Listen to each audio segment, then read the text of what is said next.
సోను సింగ్ ప్రశాంత్ సింగ్ పై MIM party గుండాలు కాల్పులు జరపడాన్ని తీవ్రంగా ఖండిస్తున్నాం. ఇది ఒక దుర్మార్గమైన చర్య.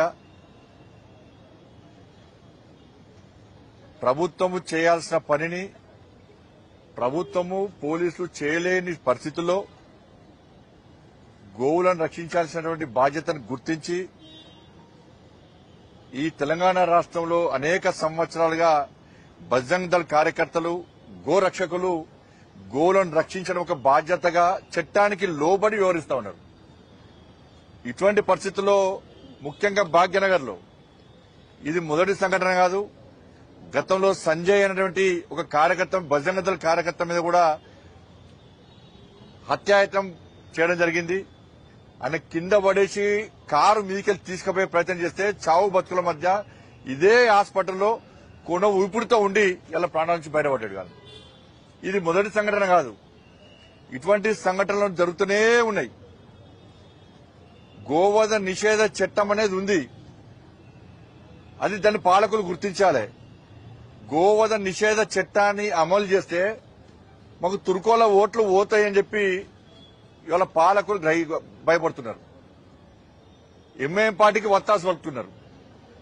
గతంలో బీఆర్ఎస్ పార్టీ ఇదే విధంగా ఎంఐఎంకు వత్తాసు పలికినప్పుడు ఎంఐఎం గుండాలు రెచ్చిపోయి హత్యలు, దోపిడీలు, మానభంగాలు, అనేక రకాలుగా ఆగడాలు బీఆర్ఎస్ పార్టీ పాలనలో ఎంఐఎం పార్టీ గుండాలు చేశారు. ఇలా కాంగ్రెస్ పార్టీ పాలనలో అంతకంటే ఘోరమైనటువంటి సంఘటన జరుగుతుంది. నిన్ననే నిజామాబాద్లో తెలుసు మనకు ప్రమోద్ అనే వ్యక్తిని ఇలా ఎంఐఎం పార్టీ గుండా ఏ విధంగా హత్య చేసిండు. ఇది మొదటి సంఘటన కాదు. ఇది ఒకటి. ఇలా గోరక్షకులు ఎందుకు వస్తున్నారు? ఇవాళ ప్రభుత్వము చేయలేదు కాబట్టే ఇవాళ గోమాతను భారతీయులందరూ కూడా ఒక తల్లిగా, ఒక దైవంగా భావించేటువంటి సంస్కృతి భారతీయ సంస్కృతి. ప్రతి భారతీయుడి, భారతదేశంలో పుట్టిన ప్రతి ఒక్క భారతీయుడు అనుకునే వాళ్ళు గోమాతను తల్లిగా భావించాలి, దైవంగా భావించాలి. ఇస్లాంలో గోమాతను వధించుమని ఎక్కడైనా ఉన్నదా? నిజంగా మీరు భారతీయులైతే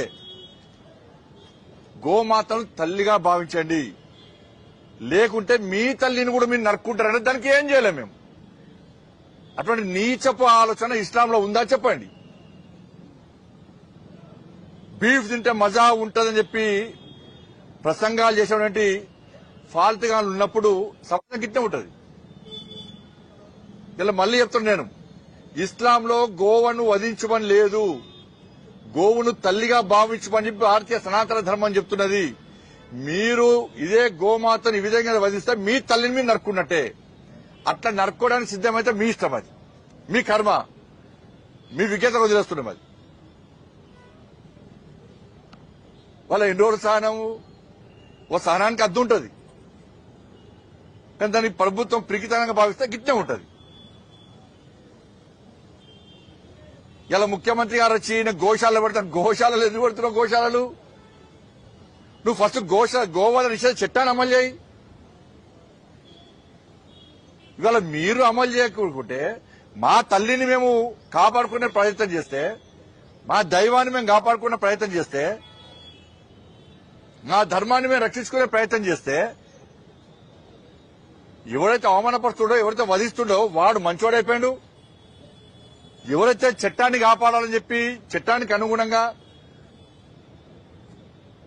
పోలీసులకు, ప్రభుత్వాన్ని సహకరించే ప్రయత్నం చేస్తే వాళ్ళ మీద తప్పుడు ప్రచారాలు అవుతున్నాయి. వాళ్ళ పోలీసు వాళ్ళ ప్రెస్ మీటింగ్ పెట్టారు. ఏం పెట్టారు? నేను దయచేసి మీడియా యాజమాన్యం విజ్ఞప్తి చేస్తున్నా, దయచేసి తప్పుడు ప్రచారాలు మీరు ప్రచారం చేయకండి. మళ్ళీ రిక్వెస్ట్ చేస్తున్నాను. పోలీసు వాళ్ళు చెప్పిందంతా అబద్దం. జూబ్లీ హిల్స్ ఎలక్షన్స్ ఉన్నాయి కాబట్టి అక్కడ హిందువులందరూ ఓటు బ్యాంక్ గా మారుతున్నారు కాబట్టి ప్రభుత్వము పోలీసుల మీద ఒత్తిడి తీసుకొచ్చి ఇవాళ ప్రశాంత్ సింగ్ అనే వ్యక్తి మీద, ఒక గో రక్షకుని మీద తప్పుడు ప్రచారం చేసే ప్రయత్నం చేస్తున్నది.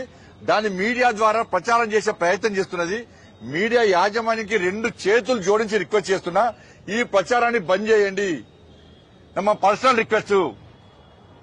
ఇది ధర్మాన్ని మీరు కూడా అవమానపరిచిన అవుతారు. ధర్మాన్ని రక్షించండి.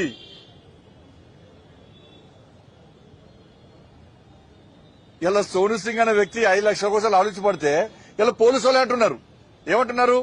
సోను సింగ్ వల్ల ₹1 కోటి నష్టం జరిగిందట ఆ ఫాల్తిగానికి.